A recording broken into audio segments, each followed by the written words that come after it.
This is Tom Myers, Superintendent, Bellevue Community School District in Bellevue, Iowa, coming to you with this week's Believe in the Blue update. It's a board overview update from our board meeting on Monday evening. I do have comment highlights posted on the website. If you go to our website, go under District or Superintendent, go to District, then Superintendent, you'll find it there off on the right-hand side with the full details, 20-some pages worth. I think that way there's some pictures in there too. So I just want to give you a few updates here.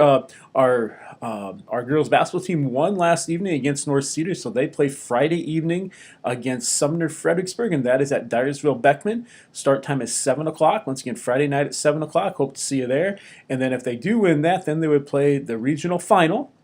And that would be on Monday evening at 7 o'clock, and that would be at Dubuque Senior High School. So short distances to drive for games here. Appreciate that way. They had a good outing last night that way. Our boys finished their season on Monday evening against West Branch at Monticello. They took a defeat there and gave a good effort. Bowling teams are finished with their seasons as well. They had their sub-state finals yesterday. They neither one made it to state that way, but some good things happening in many places that way. And track season, and the sun's shining outside, all the better. Track season's about ready to start that way too. Makes everybody feel good.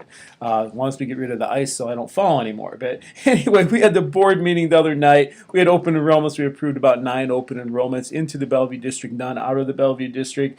We had some visitors. Our second grade teacher, Miss Kellogg, had some of her students with her talking about their STEM projects and building things, and anywhere from an earring holder to a doghouse to a deer feeder to try to attract deer by second graders. And they also, Mrs. Kellogg and Mrs. Decker, have a second grade expedition night on February 27th from 6:30 to 7. I'll throw that out on Facebook and on Twitter as well.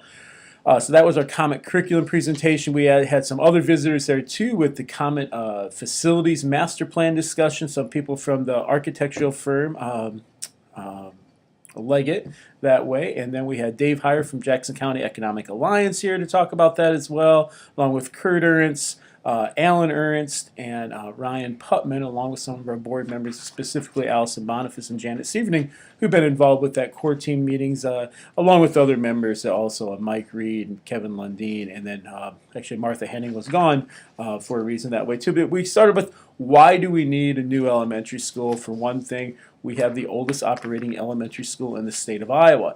And now is it just from the early 1900s? It's from 1848. Technically, if I go back in time, it's from 1847, but everyone says 1848. I'll go with that. It's on the National Historic Register, which limits some things that we can do with that building as well. So we're looking at a new elementary school, but also repurposing the current elementary and working with some people to historically restore that and use it for community purposes, whatever that may be, from a rec center to daycare, to some housing, to just some different things like that, probably a combination of multiple things. But some of the reasons we came up with for a new building were some of the age factors, the limited ability to renovate the building, and it really will look at strengthening our community that way. The more we can do to strengthen our already very strong community, the better.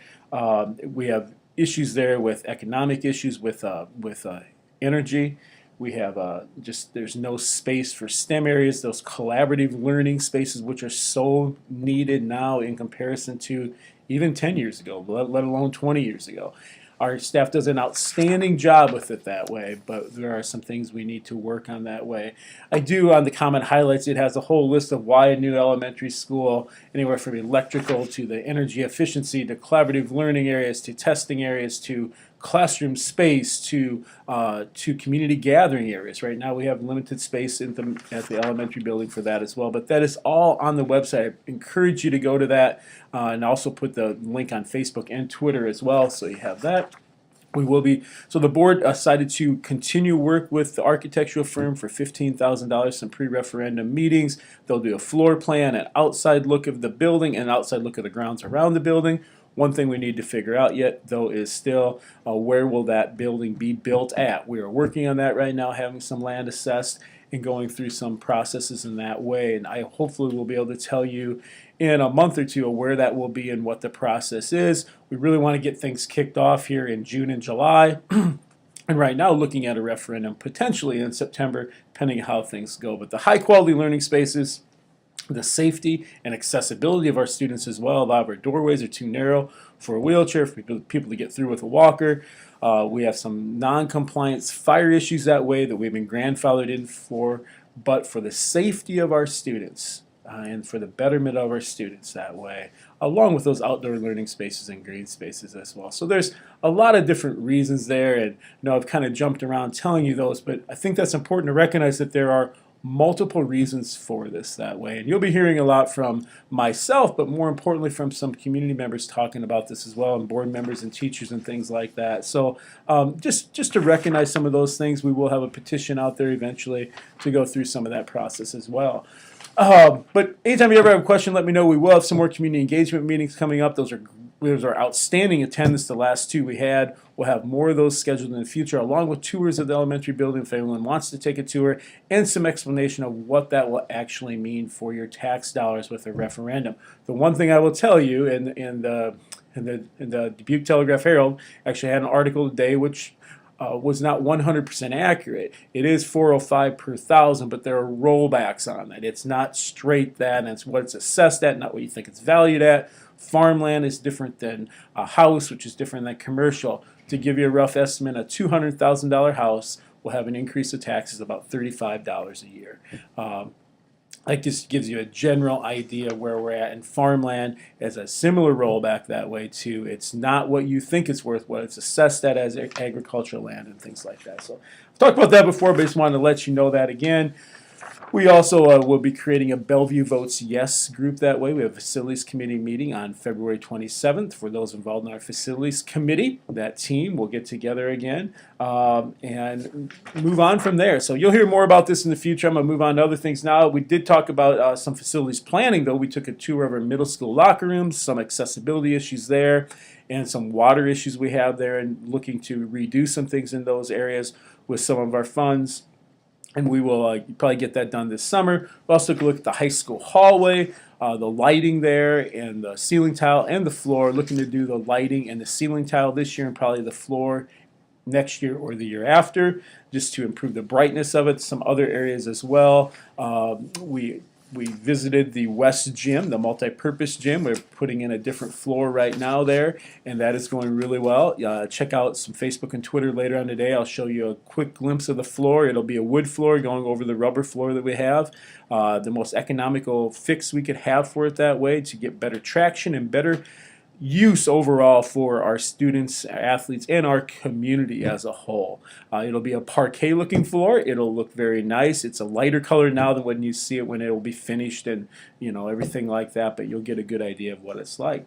We also talked about the 2018-2019 calendar, how many early dismissals, if any, how many all-day professional developments, how many student days, things like that. We do continue to work with a 180-day school calendar for our students.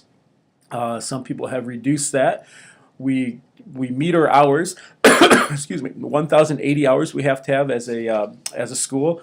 We exceed that by almost 100 hours, so we could cut back, but we believe it's valuable for our students to get the education that we promised them years ago, and we'll continue to work with them in the future as well. So that's part of that process also. So we had some discussion there. We don't want a lot of early dismissals that way for the convenience and of our community that way with kids, but also to continue to have that student teacher contact time, which is very vital. We will do some other things during the school year with people coming in, giving teachers some work time during the school year without impacting a student contact time in school.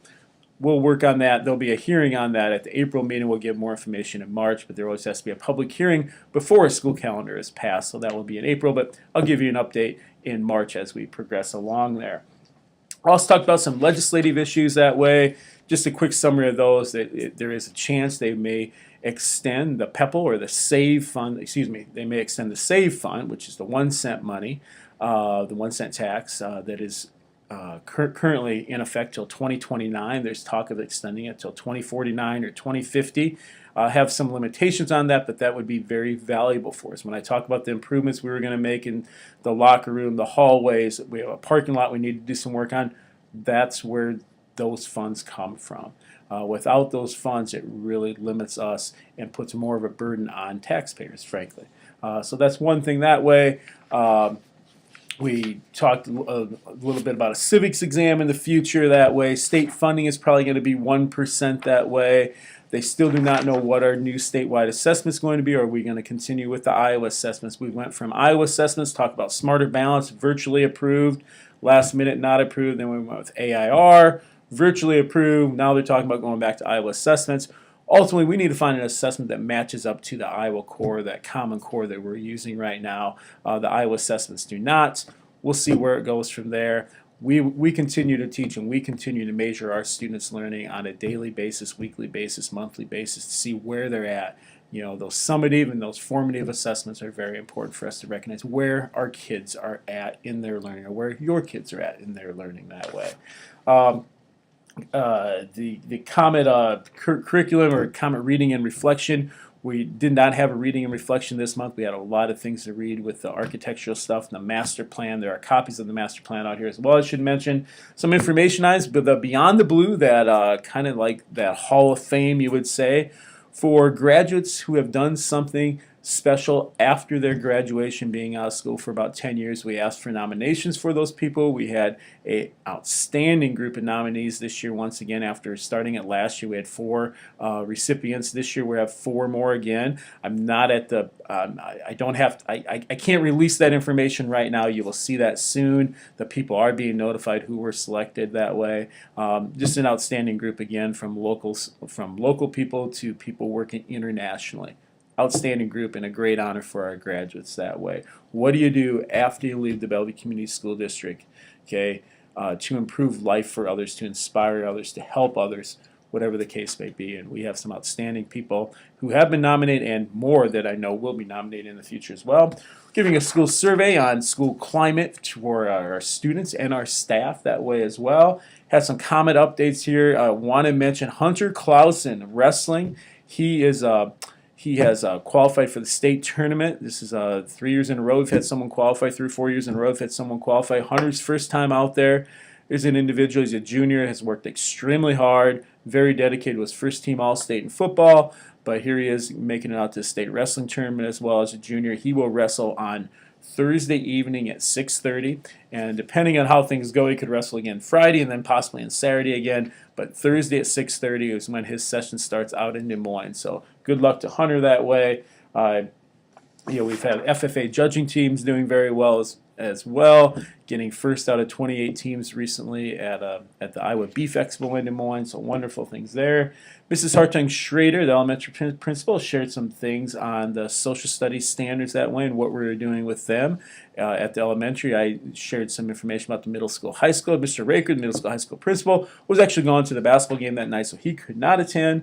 Our next meeting, the final thing here is kind of getting long here, but the next meeting is March 12th, 2018. We will have a different meeting for the April board meeting based on some conflicts of schedules there, but we'll determine that at the March meeting. So once again, Monday, March 12th, 2018 is the next board meeting, and that is at 6:30. I want to read you something real quickly here from Creative Schools by Ken Robinson, and just take this for what it's worth as we close out here. The conventional academic curriculum is focused almost entirely on the world around us and pays little attention to the inner world.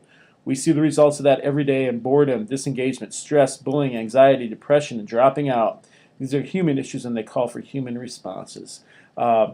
There are some things that we want all students to know and understand and be able to do as a result of their education. We need to make education personal, as it has implications for the curriculum, for teaching, and for assessment. We have to transform what we're doing, and we are in the process of that. We've been in the process for several years, and we'll continue that way. Doing great things here.